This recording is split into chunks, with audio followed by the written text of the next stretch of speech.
konni etara bagan kantige bolila me bismillah defo o be chogodi o togodege ala ko ma jubi hala nusubi ala ko fingo fen kantige de boli de la harini ala togo fora la jifa sogodi do a haramu yara akaddu o ye jifa de o e pinniye kantige li inke boli inde bonyali kamani kake bato ya ki gere boli na o ye shirkul akbar mughraj min al milla ye fulan kafu ya kumba bake fulan kafu ya mimbi la posilam ya kono pew iddo na ciden ka hadisa kono lana allah man jabaha li ghayri allah ciden ko alay mo danga mo minye kantigeli ke ala tanay donc ye fulan kafu ya de sogo yin fana jifa de aha nun ko ne mata kantige boli nyede harisa sahlen nana hari ciden ko yoro ye boli bato yoro de ube boli bato yoro kakoro ciden ko haray kana tay ka kantigele fen daga len kantige yoro la pour u kana boli bato la bonko nyogonya ona na harisa sahlen ko no kitabu tauhid bo harisa nati kantigeli kera moro yoro tumbe boli bato yoro de kakoro mais si sa boli bato yoro te kere mais akene be ekati ka saga kantige saga dagale misali la ekati kallah ya kantige boli bato yoro korola a haramu yara munna kafirun ewa fulan kafo mushrik munun tumbe boli bato ke uyi ulula dege le kala keriye kele fulana mogo bese ka trompeniye afana beta etara ka kantige le fende kantige ala yede mais ale fana be hakili be jigi korole na bese ka ta kantige le ke ni mushrik yayi donc o dia to cide nya bali har yoro minye bori bato yoro e kakoro e kana tay ka kantigeli fen daga le kantige janko kata kantigeli fen kantige bori nyerela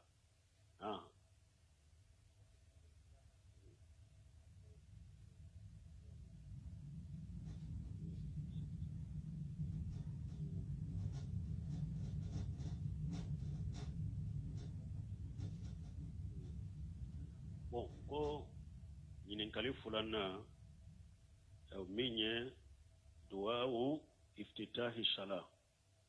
mana niye kabaru fili ibe duwawu min fo sani ka kalanda mina o koni ita damina sani ekatila almami ye fatiha kalanda mina iba atoto ire ube iba dafa duwawu lisifta wo ye sunna de almami fule ka fatiha kalali min damina wo ye salli dosende wo ye urukunu de donc ibe sunna inde bila ka fatiha ko lame almami bolo parce que duwawu lisifta wo ye sunna de niya ke ba baraji soro me hari nima ke fenti ka salli la me fatiha fana ye dosende salli la ne almami ba kala iba lame abolo de iba lame almami no fede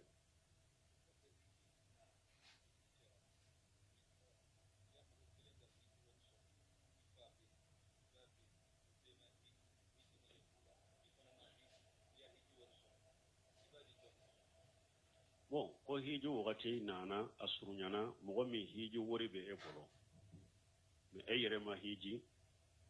iba ma hiji fa ma hiji imode fo ikanka jombila jon kankara ta hiju la hiju wajiba eyere de ka folo eminye hiju wori sorode hiju wajibre de ka hiju farda be edeka eyere de beta hiju ke folo ni eyere hiju la wakati mi ni ka hiju banna ka farda binna ka boy kana ika bange bawla ni se soro ibula hiji na wajibra eyere de la foro men ni eyi ka bange bago eye wori soro ibese ka hiji naye eyi ka bange bago de hiji naye ewa yomari khama do ala deli kana sa ka soro ma farda hiju kede ala deli kana sa ka soro ma farda hiji kede sino ni sara ka soro ma farda hiju ke a wori fana tun soro la qiyama la bi nyinin kala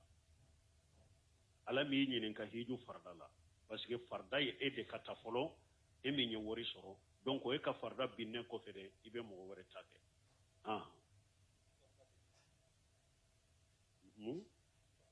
aka hakete ni nyon la ta'ata al maghlub fi ma sha'at al ghalib tanke mi nyi wori soro farda be ede kay kata hiju konni chokoroba dibinana do ala ka dimini chokoroba dimi ambe jon tambila jonye ni e kun kana cɛkɔrɔba ladimi nka ala ladimi ala bɛ se ka kɔlɔkɔlɔ de lajaba se ni cɛkɔrɔba in bɛɛ ma donc i bɛ ala ta de kɛ la ta'ata li makhluqin fi ma'siyatil khaliq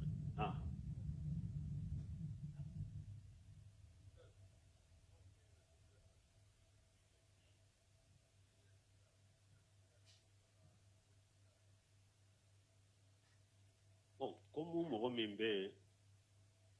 e bɛ tawsiri la i b'a kɛ ka suyi direct la ni sallileri sera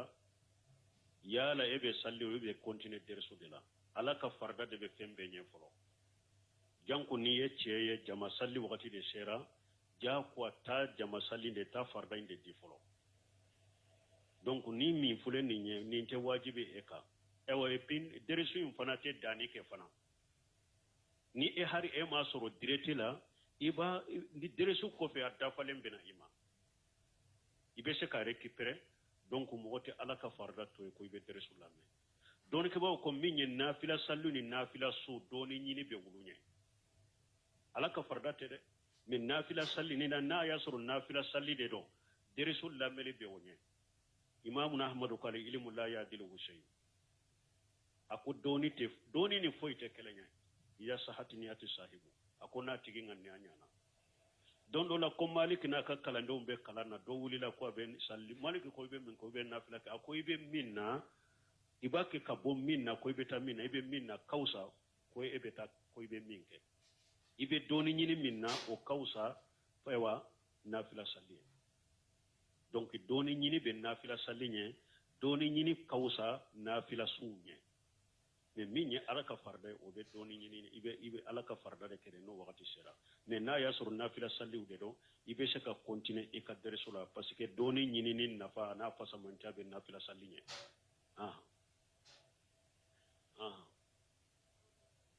alayhi salam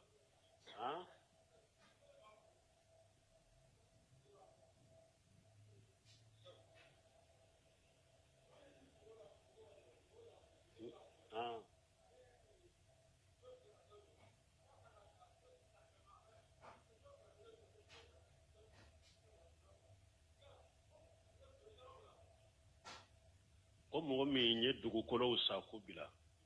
a bɛ dɔ jɔ a bɛ dɔ bila a bɛ dɔ sa a bɛ dɔ jɔ dɔ dalen bɛ jaka bɛ wolo la wa dugukolo minnu sanna ko bila sani ka mako ka s'u ma ni mako sera min na n b'a jɔ ni mako ma se min na a maralen bɛ n bolo ye jaka tɛ olu la mais dugukolo min ni a bɛ e ye kɔmarasan de e bɛ dugukolo sa ka na u yɛrɛ ma e ka marasa ndisi de dugukolo e fana b'u fɛɛrɛ dɛ e ka kɔmarisa ye dugukolo fɛɛrɛ dɛ e bɛ dugukolo minnu sa ka na u yɛrɛ ma u b'u bolo fɛɛrɛ bolo de fana kan i ka marasa ni ka jago minɛnw de don n'i ye mɔgɔ ye don o don a ko n bɛ nin fɛ i bɛ taa yira a la n'a diyara a b'a san olu ye marasandisi de san o san bɛ tɛmɛ u dalen na o jaka b'i kan san o san u baleri bɛ min na u b'u jaka bɔ olu bɛ komi marasandisi min bɛ bitigi la san o san i b'a jate ka jaka bɔ dugukolo minnu bɛ san ni feere bolo de kan n'a b'i bolo ko marasaya de ka jaka bɛ olu la mais dugukolo min sanna de sani mako ka s'a ma jɔli la fɛn wɛrɛ la i m'a bila sugu la i m'a bila feere bolo ka taa kɛ ka feere jaka tɛ olu la bon i ye minnu jɔ n'i ye minnu jɔ n'u y'u bila location na location min bɛ minɛ la n'u b'u lasago san yɛlɛmɛn u ye nisabe bɔ jaka bɛ location na mais du jɔlen yɛrɛ jaka t'a la mais n'i y'a bila loyer de la wari min bɛ minɛ loyer la o de bɛ mara san yɛlɛmana la ye nisabe bɔ i b'o jaka bɔ mais min jɔra tɛ jaka t'o la dugukolo min bɛ n'a tɛ feere bolo ka jaka t'o la minnu b'i bolo kɔmarasaya bolo ka jaka bɔ o de la mais tenbihu dɔ fana bɛ mɔgɔ tɛ se ka palan kɛ ala la parce que dɔ delila k'o fɔ n ye a fana ye a yɛrɛ ye wari cogo de a ko mɔgɔw dɔ bɛ ni jaka wagati nana sisan 600,000 ɲɔgɔnna 800,000 ɲɔgɔnna bɛ taa bɛɛ don dugukolo la misali la n'a ka jaka jate ye kalo kura de nin kalo in na 100,000 1,800,000 a bɛ taa bɛɛ don dugukolo la k'o ko jaka tɛ dugukolo la donc ni san yɛlɛmana a b'a fɔ ko ale ka wariw bɛ dugukolo de la a ye dugukolo sa jaka tɛ dugukolo la ni jaka wagati sera dɔrɔn a bɛ fɛɛrɛ kɛ k'a bɛ fɛɛrɛ k'a ka wari récupérer ni ɲɛ ka palan de kɛ ala la innamal amalu binniyati wa innama likulli imri ma nawa nin tɔgɔ de k'i bolila jaka de ɲɛ nin tigilamɔgɔ bolila jaka de ɲɛ ala bɛ e dɔn junubu de bɛ e la dɛ ni ne ŋaniya sugu bɛ mɔgɔ min na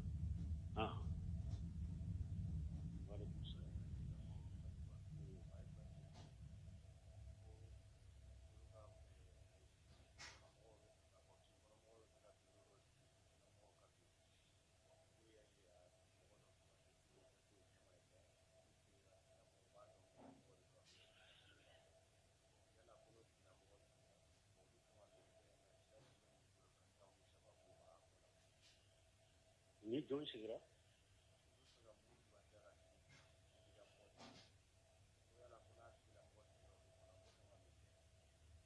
bon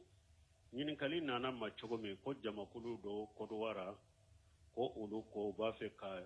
tɔn dɔ sigi ka jamakulu dɔ sigi sunna defali kama mais ko u b'a fɛ ka min kɛ ɲɛma ye k'o ye bidamɔgɔ de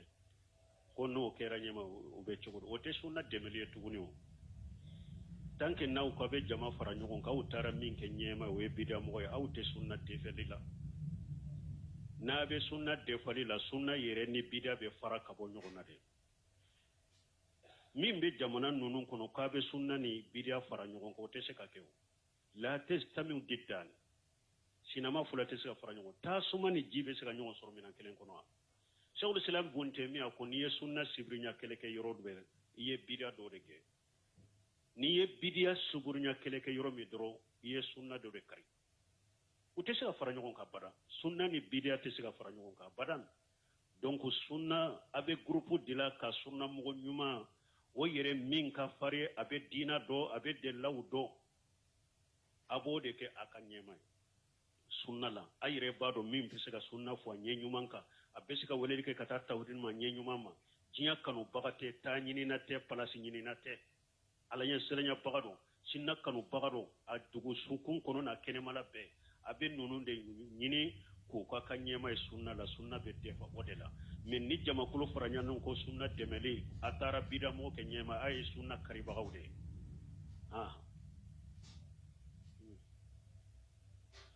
wa alaikum salam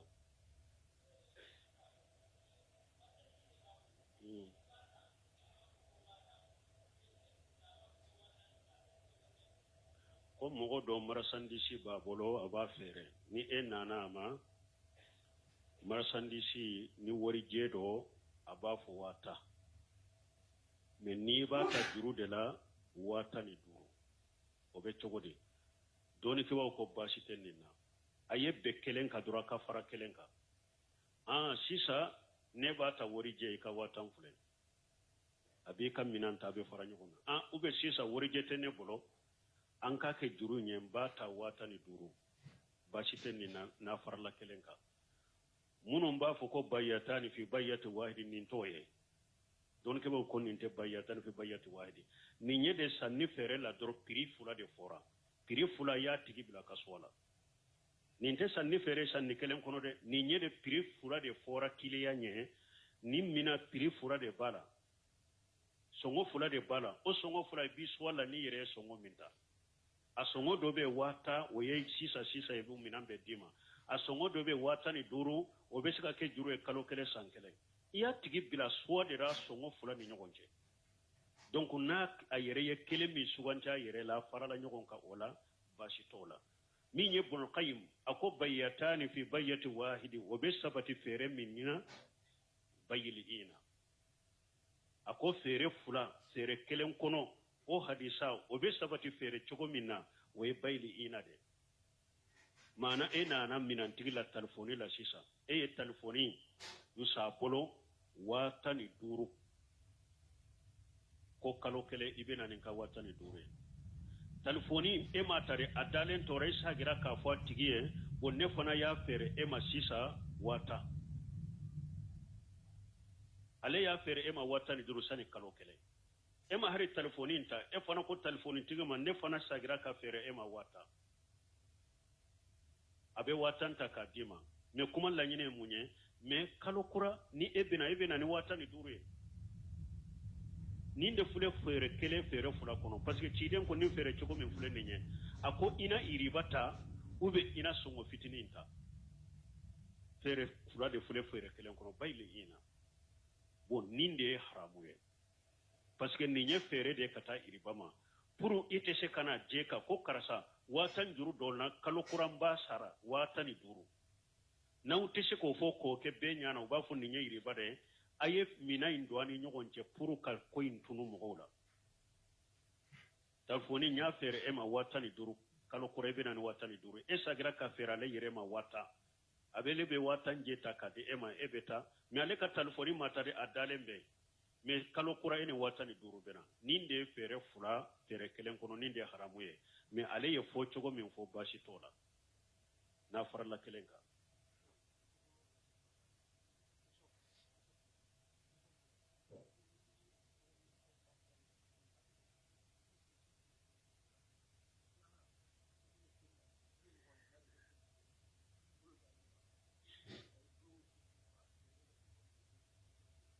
bon ko ñinen kali folo mogo munu afa fula be bakele fa kele ifa nin chini dem muso be se ko furuwa ha imo afoni chode la afuruli dagariye e fa ni mimbe bakele fa kele dem muso furuli dagariye e fa ni mimbe fa kele adogoni e fa dogoni adem muso dagara e fa ni mimbe bade e fa dogoni adem muso dagara e ibe se ka furu donc min nya kanyini kale fulana ko ni be salila mogo do ba fe ka kay salli nye korla tigay bolo sama ay bolo gosi katte mo be chogodi mogo ni be salila sunna do e ka sutura de kay sunna be e de kay ka sutura ke ni ya sutura ke i ka salli nye ni mogo min nana ko abe temeni ka sutura che chiden ko iko de sali akonna banna kele setane de do no ya soro ye sutura de kete min ni e ma sutura ke mogo min ni atemena inye doni ke bawo ko inye korola yede i jole sem fula be yoromi ani ni tentru duguma i tembe da yoromi kata yorola kana i sem fula la i jole o de inye korola ni sutura tila ni mogo min nana ko abe tomo yoroni ni ka sujuru yoro inde nyon che be se ka sagi me na temena o kofe haketi bolo kibi ka bolo sama katama e ma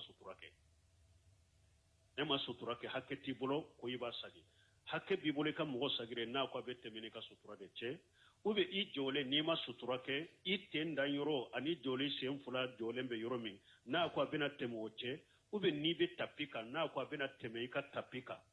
wala ibe se ka sagi min ni o ta temena ka tapiko fe ube atemena ka suidu yoro ko fe hakketi bolo ko ibe bolo sama ka sagi e faratu lay ma sutura ke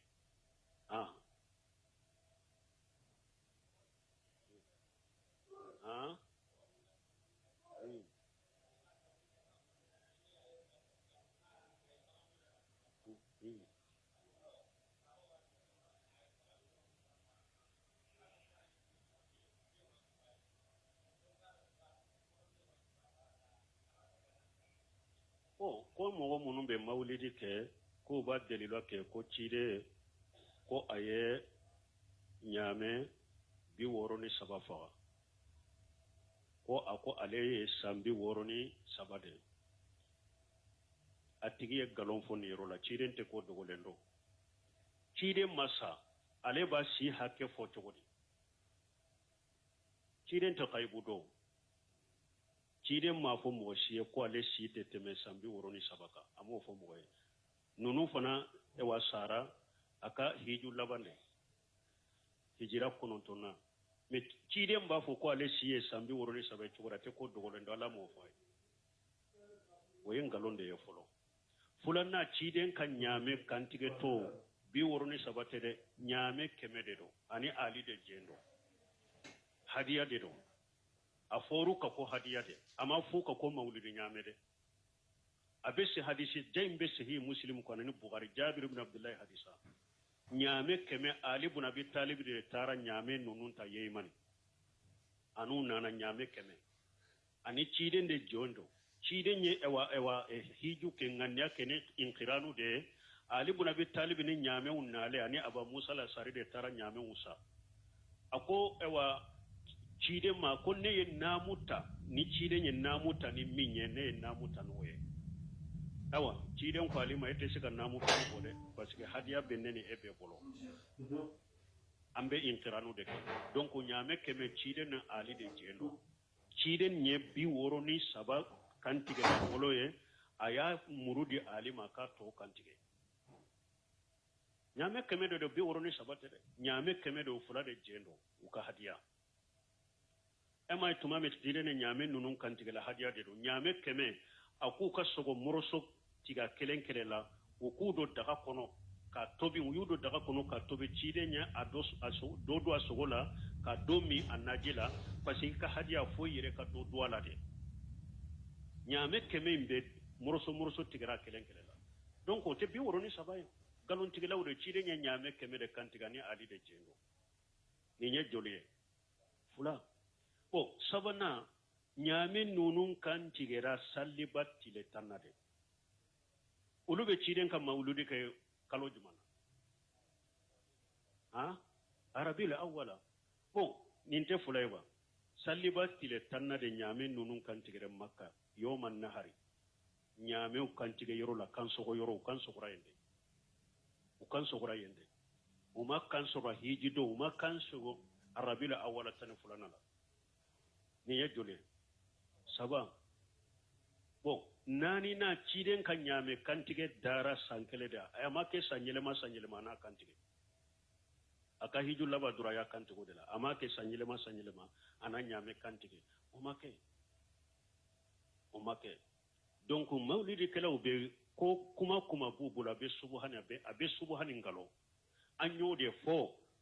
kata lagara fo kata janwuli de la tese ka sur maulidi la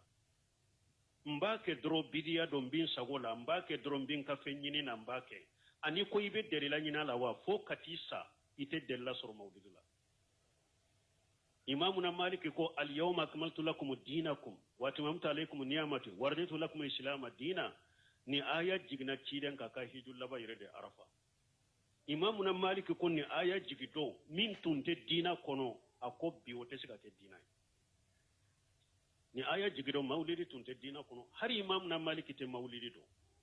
sebo utere maliki nunun te maulidi do hijira sankeme nani na de maulidi do na dina la sankeme nani na sebo te maulidi do tabina te maulidi do tabina te malini do qurunul mufaddala sankeme sabo te maulidi do nunun te maulidi do dina sankeme nani na de al-fatimiyuna shiyaw de maulidi do dina kono shiyaw munu budda me kata fatuma ma ja'aman wa kajiban galon nu budda me kata fatuma ma al-fatimiyuna